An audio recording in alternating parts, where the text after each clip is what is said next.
चलो विद्यार्थी मित्रों, हवे रीत नंबर 2 ની શરૂઆત કરીએ। રીતનું નામ છે પરંપરિત આધારની રીત। આ પરંપરિત આધારની રીત શરૂ કરતા પહેલા આપણે એનું સૂત્ર સમજી લઈએ કે સૂત્રની અંદર I ચાલુ વર્ષના ચલની કિંમત ભાગ્યા અગાઉના વર્ષના ચલની કિંમત। અહીંયા આગળ સ્પષ્ટ ધ્યાનથી જુઓ વિદ્યાર્થી મિત્રો, અગાઉના વર્ષના ચલની કિંમત લખી છે, આધાર વર્ષના ચલની કિંમત લખી નથી, અને ગુણ્યા 100। तो मोटाभागे छोकराओ आ सूत्र लखवामां भूल करे छे, अगाउना बदले भूलथी आधार वर्ष लखी दे छे, तो सूत्र खोटुं पड़शे। हवे ए उपरांत आ त्रण नोंधो विषे समजूती मेळवीए के आ रीतमां चोक्कस वर्षने आधार वर्ष तरीके लेवामां आवतुं ज नथी।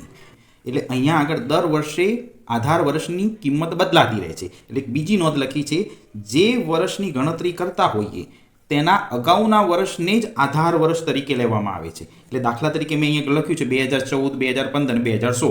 ધારો કે તમે 2016 નો સૂચકાંક શોધતા હો તો તમારું આધાર વર્ષ છે ને 2015 લેવાનું, 2015 ની કિંમતને આધાર વર્ષની કિંમત લેવાની, અને 2015 ની ગણતરી કરતા હોય તો 2014 ની કિંમતને આધાર વર્ષ તરીકે લેવાનું। એટલે કોઈ ચોક્કસ વર્ષ આધાર વર્ષ હોતું નથી, એટલે આ રીતને પરંપરિત આધારની રીત કહે છે। જો મેં નીચે ત્રીજી લાઈનમાં લખ્યું છે, આ રીતમાં આધાર વર્ષ બદલાતું હોવાથી તેને પરંપરિત આધારની રીત કહે છે।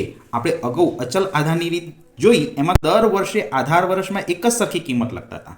આ રીતમાં એક સરખી કિંમત લખીશું નહીં। હવે આ રીતનો દાખલો ગણવા માટે આપણે સ્વાધ્યાયનો ડી વિભાગનો દાખલા નંબર 11। ચલો હવે દાખલા નંબર 11 પરંપરિત આધારની રીતની આ રકમ છે, હું તમને સમજાવું છું। એક વસ્તુના ભાવ અંગે નીચેની માહિતી પરથી પરંપરિત આધારની રીતે સૂચકાંક મેળવો। જો દાખલાની રકમમાં સ્પષ્ટ ઉપર રીતનું નામ લખ્યું છે, પરંપરિત આધારની રીત, આ રીતનું નામ છે, અને નીચે માહિતી આપી છે, જે વર્ષ આપ્યા છે 2009 થી લઈ 2014 સુધીના વર્ષ છે, અને નામ આપ્યો છે 40, 45, 48, 55, 60 ને 70। તો આના આધારે તમારે પરંપરિત આધારે સૂચકાંક શોધવાનો છે। હવે પ્રશ્ન એ કે જો તમે 2014 નો સૂચકાંક શોધતા હો તો આધાર વર્ષનો ભાવ 60 લેવાનો, જો 2013 નું સૂચકાંક શોધતા હો તો 55 લેવાનું। તે અગાઉના વર્ષના ચલની કિંમતને આધાર વર્ષ તરીકે લેવાની। ચલો ડી વિભાગનો 11મો દાખલો કેવી રીતે ગણવો એનું આ ફોર્મેટ બનાવેલું છે। મેં 3 ખાના તૈયાર કર્યા છે। એમાં પહેલા ખાનામાં વર્ષ લખ્યા છે, વર્ષ 2009, 10, તે એક એક લીટી છોડીને વર્ષ લખ્યા છે અને એનો ભાવ લખ્યો છે। અને આ જે મોટા ખાનાની અંદર જગ્યા દેખાય છે ત્યાં આગળ આપણે ગણતરી કરીશું, પણ એની ઉપર એક વખત તમારે સૂત્ર લખી દેવાનું, I ચાલુ વર્ષના ચલની કિંમત ભાગ્યા અગાઉના વર્ષના ચલની કિંમત ગુણ્યા 100। હવે આ ભાગની અંદર આપણે ધીરે ધીરે ગણતરી શરૂ કરીએ। ચલો હવે પરંપરિત આધારની રીતે દાખલો ગણવો હોય અને તમે દાખલો અહીં નીચેથી ગણવાની શરૂઆત કરો ને તો ભૂલ પડવાની શક્યતા ઓછી રહેશે। હું તમને એની એક ટેકનિક બતાવું। જો આ ચાલુ વર્ષનો ભાવ કહેવાય અને આ અગાઉના વર્ષનો ભાવ કહેવાય, તો ચાલુ વર્ષના ચલની કિંમત અહીં ઉપર લખવાની અને અગાઉના વર્ષના ચલની કિંમત અહીં નીચે લખવાની, એટલે છેલ્લું બોક્સ તૈયાર થઈ જશે। તો જો હું લખવાની શરૂઆત કરું છું, 70 એ ચાલુ વર્ષના ચલની કિંમત મેં ઉપર લખી અને અગાઉના વર્ષના ચલની કિંમત મેં નીચે લખી અને ગુણ્યા 100, એટલે પહેલું સ્ટેપ તૈયાર થઈ ગયું। હવે અહીં જો આ ચાલુ વર્ષના ચલની કિંમત અહીં ઉપર લખવાની અને 55 અગાઉના વર્ષના ચલની કિંમત નીચે લખવાની, તો આ 60 ઉપર લખ્યા અને 55 નીચે લખ્યા। હવે આગળ જઈએ, 55 એ ચાલુ વર્ષની કિંમત ઉપર લખવાની અને અગાઉના વર્ષના ચલની કિંમત અહીં 48 નીચે લખવાની, ચાલુ વર્ષના ચલની કિંમત 48 ઉપર લખવાની અને અગાઉના વર્ષના ચલની કિંમત અહીં નીચે લખવાની, ગુણ્યા 100, દરેકમાં ગુણ્યા 100 તો કરવાના જ છે।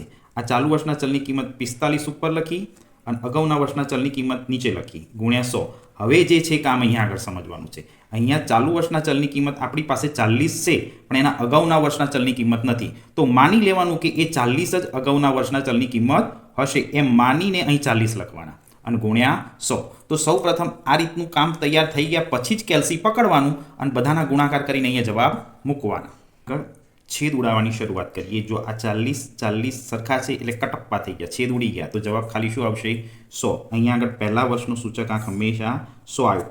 હવે અહીંયા આગળ 45 ગુણ્યા 100 કરવાના અને પછી 40 વડે ભાગો એટલે જવાબ 112.50 આવશે। તમારે કેલ્સી ઉપર આ બંનેનો ગુણાકાર કરીને આ રકમ વડે ભાગી દેવાના છે। હવે ત્રીજું સ્ટેપ જો 48 ગુણ્યા 100 કરો અને 45 વડે ભાગો એટલે જવાબ 106.67 આવશે।